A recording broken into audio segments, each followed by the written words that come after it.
नमस्कार मित्रांनो, आपण आता जे आलेलो आहे ते ऑस्वेगोलँड पार्क डिस्ट्रिक्ट. इकडे बऱ्यापैकी दूरवर मी आलेलो आहे आणि मी इकडे येताना असा मागून हे पाहिजे इथून असं. तर आपण आता थोडंफार हे ऑस्वेगोलँड पार्क किंवा विस्परिंग वुड्स पार्क पाहण्याचा प्रयत्न करूयात. तर समोर रोड सोडला तर इकडे एक पाण्याचं तळ आहे आणि त्या तळ्याच्या शेजारी लगेच इकडे सुद्धा एक पाण्याचं तळ आहे. तर आपल्याला तिथे समोर जर जाता येत असेल ना तर मी तिथे जाण्याचा प्रयत्न करतो आहे. म्हणजे तिथून आपल्याला कोणता व्ह्यू आहे तो कळू शकेल कदाचित. आत्ता सकाळी 7 वाजलेत. इनफॅक्ट मी निघालो आहे 6 लवकरच, पण व्हिडिओ काय खास मूड नव्हता. पण हे जरा वेगळं दिसतं आहे म्हणून मी काढण्याचा परत प्रयत्न करतो आहे. चला जाऊयात आपण पुढे. तर तिथे जाण्यासाठी तर मला रस्ता दिसतो आहे आपल्याला. हा सायकल ट्रॅक असेल, मे बी व्यायाम करण्यासाठी त्यांनी केलेला असेल कदाचित, मला माहिती नाही. पण मोस्टली असे रस्ते असतात ते सायकलिंगसाठीच असतात जनरली. हे सोसायटीतल्या मोठ्या रस्त्यांशिवाय वेगळे रस्ते आहेत म्हणून सायकलिंग ट्रॅक आहे. सुंदरचं तळं आहे.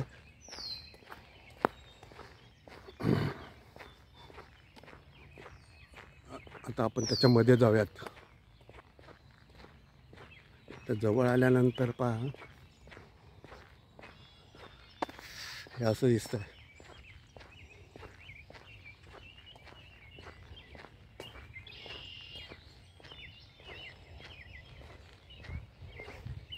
आणि मी जसं सारखं सांगतो की इकडे ससे खूप मोठ्या प्रमाणात आहेत. आता गेला, आता आपल्याला काही दाखवता आला नाही. तर मी पोहोचलो आहे पहा या पॉईंटवर.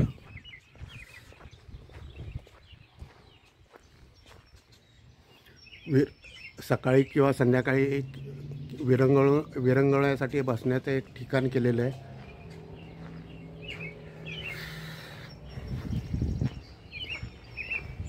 जेणेकरून वृद्ध व्यक्तींचा टाईमपाससुद्धा व्हावा. हे पक्षी जे आहेत ना, हे खरं तर विशेष पक्षी आहेत.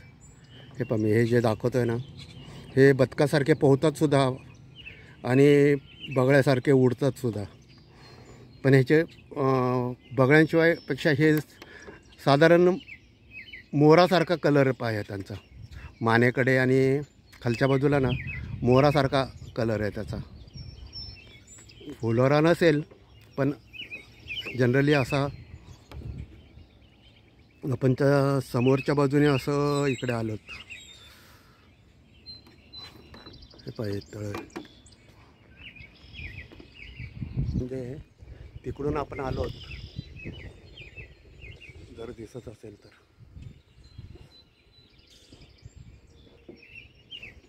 आता पुढे जाऊयात. तिकडे पण एक पार्क दिसतंय मला. तिथपर्यंत चालत जाण्याचा प्रयत्न करूयात. मी जर तळ्याच्या कडेकडेने निघालो असं, इकडे पण नेबरहूड आहे समोर. ह्या नेबरहूडचं बॅकयार्ड आहे. फ्रंट यार्ड ऑब्वियसली पुढे असेल. आणि तळ्याच्या पलीकडे पण एक नेबरहूड आहे.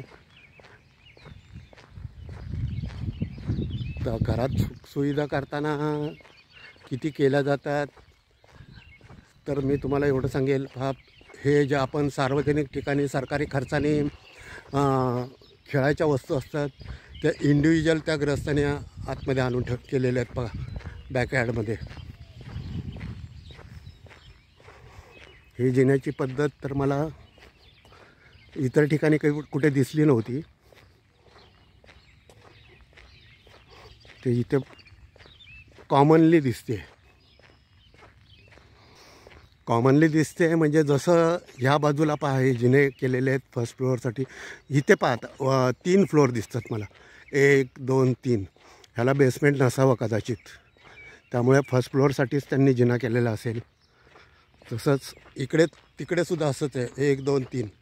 मी जसं म्हटलं तुम्हाला अमेरिकेमध्ये फ्लोअर म्हणताना आपण ग्राउंड फ्लोअर, त्यानंतर मग फर्स्ट सेकंड थर्ड असं मोजतो.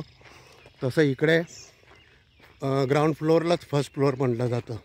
आम्ही जेव्हा लोंबाडमध्ये राहिला होतो तेव्हासुद्धा मला सारखा कन्फ्यूज व्हायचो, कारण आमचा थर्ड फ्लोअरला म्हणजे सेकंड फ्लोअरला, आपल्या दुसरे सेकंड फ्लोअरला, त्यांच्या दृष्टीने थर्ड फ्लोअरला.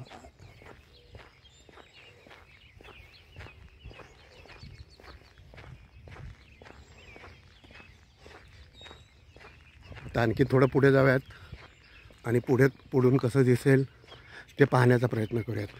मी ऑलमोस्ट 4.5 किलोमीटर दुसऱ्या नेबरहूडमध्ये आलेलो आहे.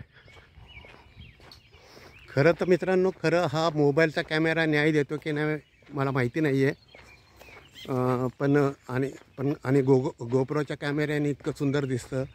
पण गोप्रोच्या कॅमेऱ्याची मला एक अडचण अशी आहे की जेणेकरून त्याच्यामधलं गोप्रोमधलं मला माझ्या मोबाईलवर घ्यावं लागतं आणि मग मोबाईलवरनं फोटो अपलोड करावा लागतो. त्याच्यामध्ये थोडंफार एडिटिंगसुद्धा करावं लागतं. त्यात माझा बराच वेळ जातो. त्याच्यापेक्षा हा जर मोबाईलच्या कॅमेऱ्याने काढलं तर एक सलग 10-15 मिनटाच्या आपल्या इच्छेवर व्हिडिओ तयार होऊ शकतो. तर मला 2 कमेंट्स अशा आल्या की तुम्ही काका गोप्रोच्या कॅमेऱ्याने, पण मी जेव्हा डाऊनटाऊनमध्ये जाईल तर डाऊनटाऊनच्या सगळे व्हिडिओ मी मोस्टली गोप्रोच्या कॅमेऱ्यानेच काढण्याचा प्रयत्न करणार आहे, भले थोडे असतील. मॉर्निंग.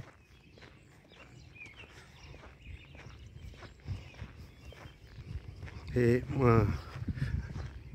मुलांसाठी पार्क आहे पहा, छोट्या मुलांना खेळण्यासाठी.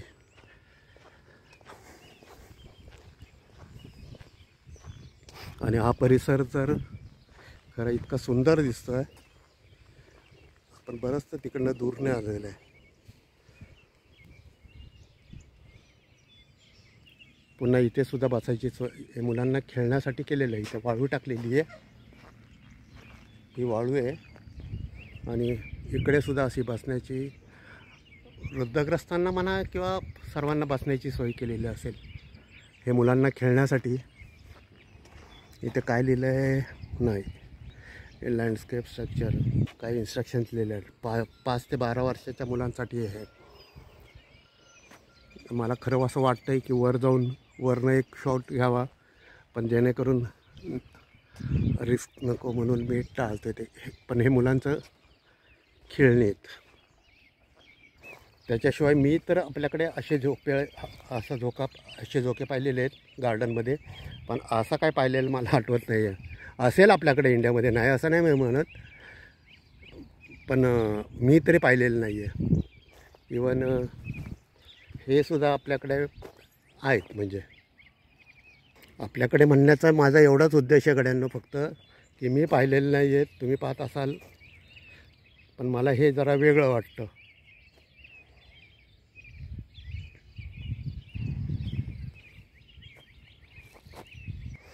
आत्ता 6:15 झाले आहेत. मला नाही म्हणायला कोणीतरी दिसलं.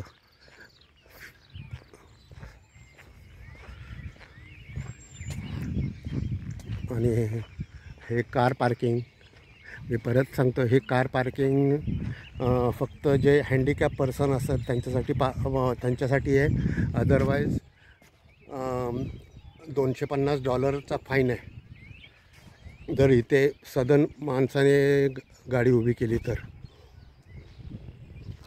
इतर ठिकाणी तुम्ही करू शकता, पण पर्टिक्युलर जे असं मार्क लिहिलेलं आहे तिथे तुम्ही हँडिकॅपशिवाय कोणी करू शकत नाही. आत्ता आपण जस्ट मागे दोन तळं पाहिलं असतील. इमिजिएट थोडंसं अंतर गेल्यानंतर परत एक तिसरं तळं दिसतं आहे पहा. मी आत्ता आलेलं आहे ते व्हिस्परिंग वूड्स सर्कलजवळ असं त्याच्यावरनं लिहिलेलं दिसतंय मला. मे बी माझं प्रोनाऊन्स चुकीचं असेल कदाचित. सकाळी इकडे काम चाललेलं दिसतंय, रोड कन्स्ट्रक्शन आहे. आपल्याला जिथपर्यंत जाता येईल तिथपर्यंत जाण्याचा प्रयत्न करूयात. हे ग्रँडे पार्क आहे, फारच मोठं आहे हो. मी पहिल्यांदा आलो आहे खरं इकडे. मागे 2 वर्षापूर्वी आलो होतो ॲक्वॅटिक सेंटर, तर तेव्हा लांबून फक्त ग्रँडे पार्क वाचलं होतं, पण आतमध्ये कधी आलो नव्हतो. कामाला लागलेत पार सकाळी 8 वाजता. आणि हे जे मी म्हटलं तुम्हाला, हे ग्रँडे पार्क ॲक्वॅटिक सेंटर आहे, पण आत्ता सध्या बंद असावं कदाचित. आता मागून आलेलं आहे.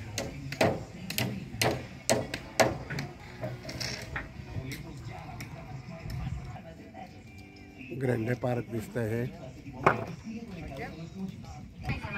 $100 per day. Yeah. Or 8 hours Oh no, like $300 per day. per day. Yeah. Okay. $3,000 per day,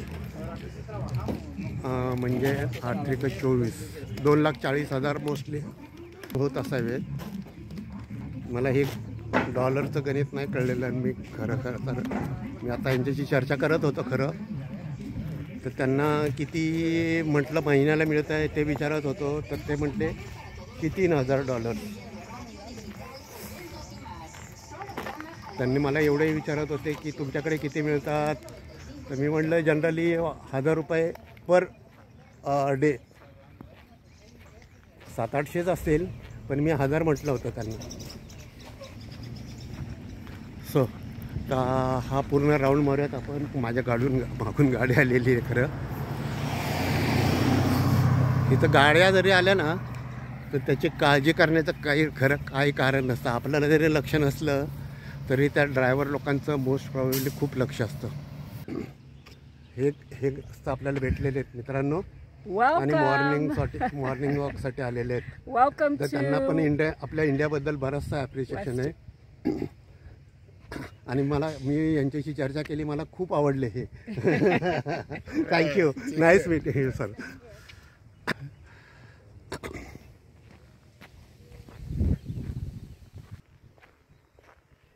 खरं तर मित्रांनो, मला बोलायला येत नाही. मी बऱ्याच वेळा तुम्हाला सांगतो, पण नुसती चित्र बघण्यापेक्षा काहीतरी बडबड करावी, तरी त्यामुळे मी बोलतो. मे बी माझं चुकीचं असतं, वाईट असतं, पण फक्त चित्र बघण्यापेक्षा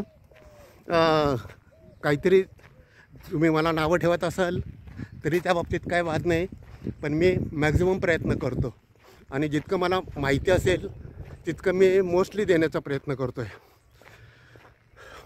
तर चॅनल लाईक करत जावा, चॅनल शेअर करत जावा, चॅनल सबस्क्राईब करत जावा. जरा मला व्ह्यूज मिळाल्या तर एनर्जी पण वाढेल, आणि व्हिडिओ काढायला जरा बऱ्यापैकी मजा पण येईल. अजून तरी आपण डाऊनटाऊनमध्ये गेलेलं नाही आहे. इनफॅक्ट माझा आजचाच प्लॅन होता, पण जेव्हा पाहिलं की वेदर 75% आहे, त्यामुळे जर जाऊन आपण आलो आणि पाऊस जर पडला तर आपल्याला काही शूटिंग करता येणार नाही, आणि त्यामुळं माझं आजचं कॅन्सल केलं आहे मी. आता नेक्स्ट वीकपासनं तर मी मोस्ट प्रॉबॅबली जाण्याचा प्रयत्न करेल. चॅनल लाईक करा, चॅनल शेअर करा, चॅनल सबस्क्राईब करा. थँक्यू.